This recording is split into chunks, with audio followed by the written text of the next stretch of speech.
What's up, guys? Welcome back to my kitchen. It is fall time, which is my favorite time of year to bake. I really haven't been baking at all this summer, so I'm happy to start baking again and share with you this recipe. It's one of my favorites. We're gonna make an oatmeal pumpkin chocolate chip cookie. So we do have quite a bit of ingredients, but mostly they're typical ingredients you should have laying around. I've already started out by preheating my oven to 375 degrees, and we're gonna go ahead and get started. You are gonna want two separate bowls. We're first gonna mix up 2 whole eggs. We're gonna mix in there with it some Splenda brown sugar and some Splenda. It's gonna make these nice and sweet. Feel free to substitute in whatever preferred sweetener you like to use. Eggs tend to bake better if you can actually bring them up to room temperature before you use them. So just a little trick, if you can pull them out of the fridge maybe 20-30 minutes before you start your recipe. And we're using 2 whole eggs. We are doing half and half with the sweeteners. I can taste the Splenda when I open it. We're gonna do a half a cup of just plain Splenda. Then we're also gonna add in a half a cup of packed Splenda brown sugar. Then we're gonna go ahead and just stir this mixture up. Stir it till it's all completely mixed, and then go ahead and set it aside and grab a separate bowl. The brown sugar might lump up a little bit. That's totally fine if it's not completely creamy, but you should end up with kind of like this thick brown sugar blend. Taking a separate bowl, we're gonna go ahead and add the rest of our ingredients. First thing we're gonna add is the essence, which is the 100% pure pumpkin. I'm gonna go ahead and measure out 1 full cup of the pumpkin.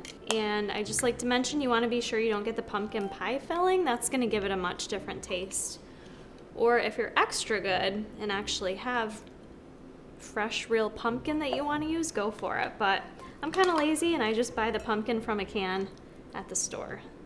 But pumpkin is awesome to have on hand this time of year because you can use it in so much baking. It's really a way you can kind of substitute in different, instead of using fat sources, you can always add in like pumpkin or applesauce, so it's really good to have on hand for baking. Next up, we're gonna add 1 full scoop of MTS Whey in the flavor pumpkin pie. This is my favorite flavor this time of year. This is gonna add a good source of protein to these cookies. It smells so good. And it's gonna add in that much more of like a pumpkin-y sweet flavor. Next up for the oats, we're gonna do a half a cup of just quick oats. Just measure that out. So you know what, close enough. I'm just gonna add the rest of it. It's very, very close. For flour today, I'm using the whole wheat flour, trying not to make a mess, and we're gonna add 1.5 cups of that, which I'm measuring with a half cup, so that's why you're gonna see me dip back into the bag a few times. I just prefer the taste, honestly, of whole wheat flour when baking cookies. I just think it tastes better, but then it also does add in some fiber to your cookies as well, which makes it a little bit more filling. There's a little bit more protein and fiber in your whole wheat flour. So next up, we're gonna do 1 full teaspoon of baking powder. This is gonna help our cookies rise up a bit.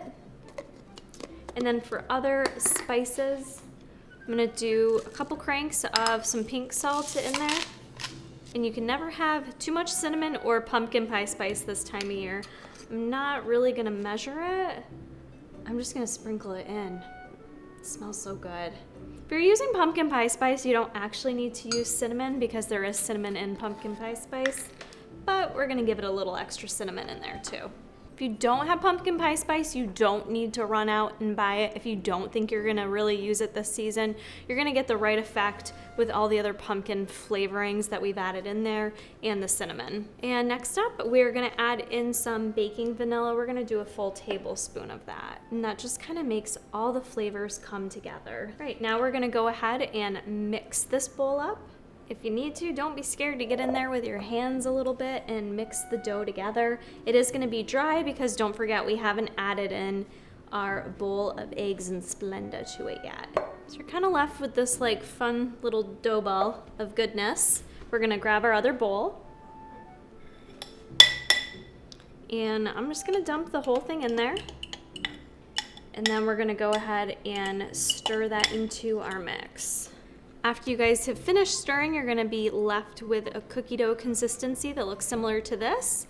And then for chocolate chips, I'm gonna use the Lily's dark chocolate baking chips. These are no sugar added. And I'm gonna go ahead and add in, I'm gonna do a couple tablespoons and see how it blends in. I think that might do the trick, just doing 2. I'm gonna fold them into the batter. Yeah, that should be plenty, 2 tablespoons, but you can always add more in if you want, or if you like, you can just add a few right on top before you put them in the oven. So next we're gonna take a baking sheet, and I went ahead and just added some aluminum foil on top. I give it a little spray with a little nonstick spray.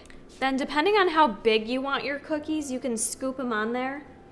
I think I wanna go bigger today. Let's do bigger. So if you want a smaller cookie, my go-to is always using a tablespoon.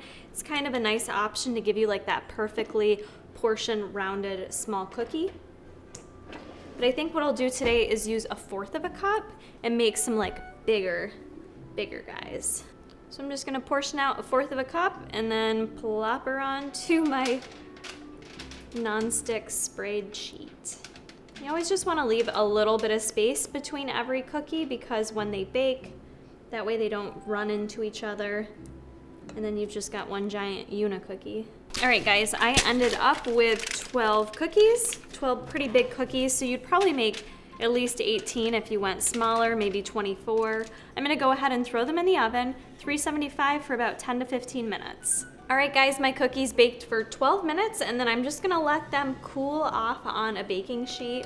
These turned out amazing. So if you haven't baked with pumpkin before, it's great for cookies because it just makes the most dense, like moist cake-like cookie, which is my preference. If you're someone that likes a crispy, crunchy outside cookie, this isn't your cookie. But if you like it to be thick and dense, you're gonna like this a lot, and that's what I like. So I'm very happy to have these for the work week now, to have like a delicious little pumpkin treat. So I hope you guys enjoyed this video. Give it a try. If you do, don't forget to tag me. I like seeing when you guys recreate these recipes, and I'll see you in the next one. Keep it basic, bitches.